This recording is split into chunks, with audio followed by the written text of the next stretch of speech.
Residents in Green Valley Ranch say they're being targeted and bullied with bogus fines from their HOA, and that's resulting in some families actually being displaced from their homes. The homeowners joined the redress movement outside of the Webb building today, and they're saying this is a form of resegregation on an already diverse community. 9 News reporter Courtney Yoon is there this morning, and tell us a little more about this. The residents say these fines are for like really minor things, like they left a trash can out. Yeah, leaving trash cans outside, broken blinds, even weeds, just a few weeds in their yards are some of the things that residents are saying that they're being charged fines for. One woman says that her fines totaled more than $8,000, and when she wasn't able to pay, her home was foreclosed on and sold to another person without her knowledge.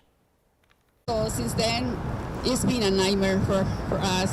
In February, Green Valley Ranch resident Monica Villela says a man knocked on her door and told her he was the new owner of her house. We didn't know about the foreclosure. She says her home that her and her husband have never missed a mortgage payment on for the last 17 years had been foreclosed on without her knowledge and sold to someone else. I feel we were targeted. She says they were fined for minor things, leaving their garbage cans outside and having a few weeds in the yard. Those unpaid fines now total thousands of dollars, something Villela says they can't afford. It went up to $8,000, and it's affordable home. We are a family of 6 and only one income. I don't know if they just enjoy preying on people. Another resident, Darla Nowak, says she's also received unfair fines and violations. I mean, when you receive a violation for a tree not being tree-shaped,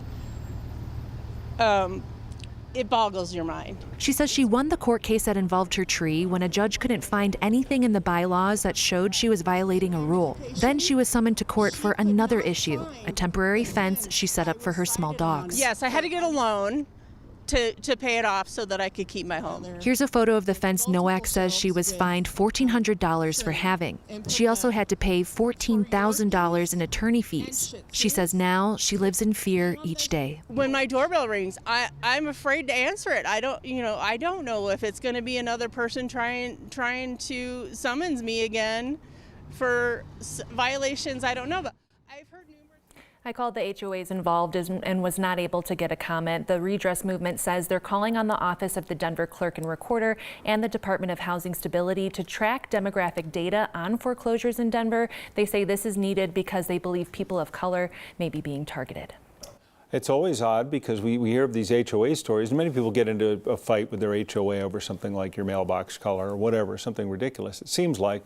But the HOA is actually supposed to work for you, not against you, and yet many of these things seem confrontational. Yeah, and the residents say it starts out with small fines, $50 here, $75, $100, but those add up over time because they keep getting them over and over, then they can't pay them, and then they get their homes foreclosed on, and they don't know about it, and someone knocks on their door and says, hey, actually, I'm the owner of your house now.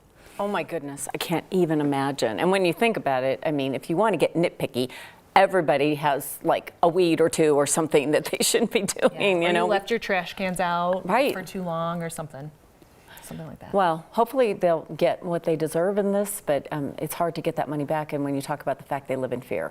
Right, exactly. We'll see what happens. All right. Thank you, Courtney.